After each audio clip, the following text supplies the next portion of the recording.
I had a client once that used to cancel sales calls. So when potential clients were actually booking in, she was that nervous and just pushing away success so aggressively that she would actually cancel the sales call and write in the description or the reason something that just wasn't true. I remember almost watching in amazement the third time she actually did it. I mean, don't get me wrong, she was fucking brilliant at what she did. An amazing coach, got absolutely, world-class results, you might say. But something just kept stopping her from having those transformational conversations with people that were almost ready to buy. And she would tell me a few things. She would tell me, I need to perfect my offer just that little bit more. I want to make sure that my messaging is right. I want to spend a little bit more time just perfecting my website. And to some, they might sound like excuses, but I realized really quickly that they were fear, in disguise for this particular person. And I'd like to say this is a rarity, but it's not.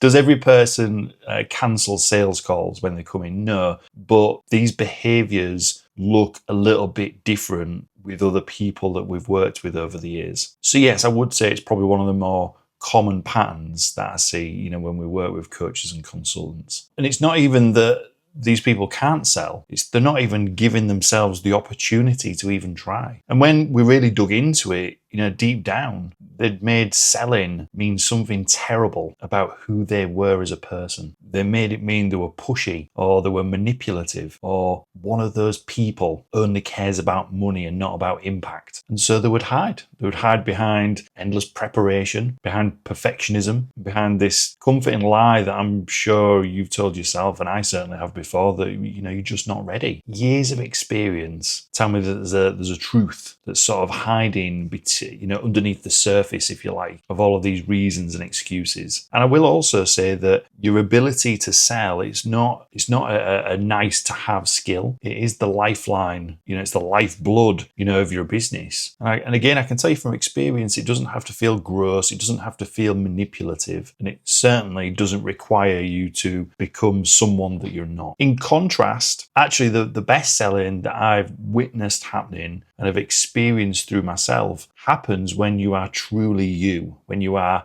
connected with yourself. When I've had people drop the script and the weird tactics, just purely focus on understanding the person that's in front of you. There's genuinely a magic, that happens. And through most industries, if you're part of the sales department or you do this in your own business, it's called closing. And I think a lot of coaches who prefer to be coaches rather than being the marketing, the sales department in their business have a strange relationship or have a challenging relationship with closing.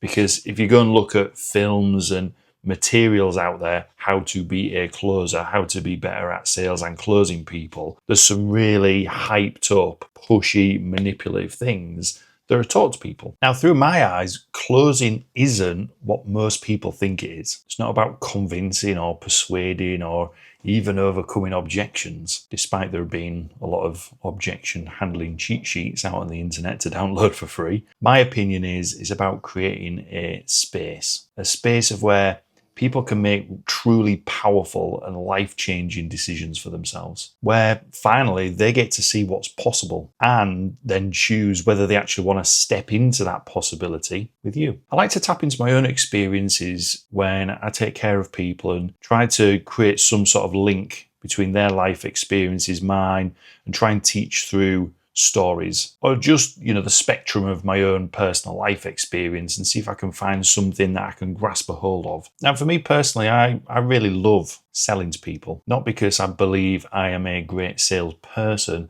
I just take great joy in watching the transformation unfold during that conversation, during that interaction, whether that's, over Zoom, over a phone call, over, DMs or messages, whether it's in person.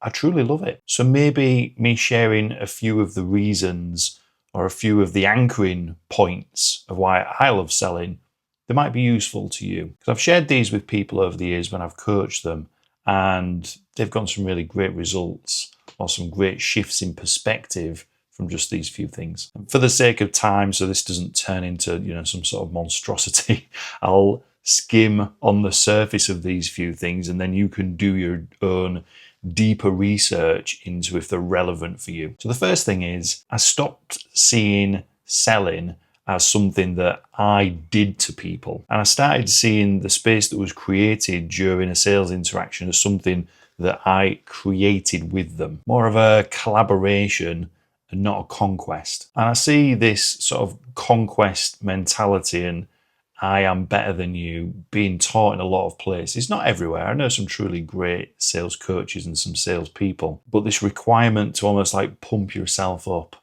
and caffeinate yourself beyond belief before you get on the phone or on Zoom or meet the person that's about to come through the doors, into your business. And personally, I've found the polar opposite to be the most effective for me and the people I've taken care of, actually approaching from, like I said, a collaboration perspective, and we're here to create something together. I am your assistant buyer, your assistant purchaser in this process. I'm not here to dominate, put you in a headlock and drag you to the checkout. Now, the second thing is that I let go of all attachment to the outcome. I truly stopped needing people to say yes. Genuinely, deeply, and most sincerely, I became satisfied with if people said no, because I knew that meant that, I'm not the perfect person for them and they weren't the perfect person for me.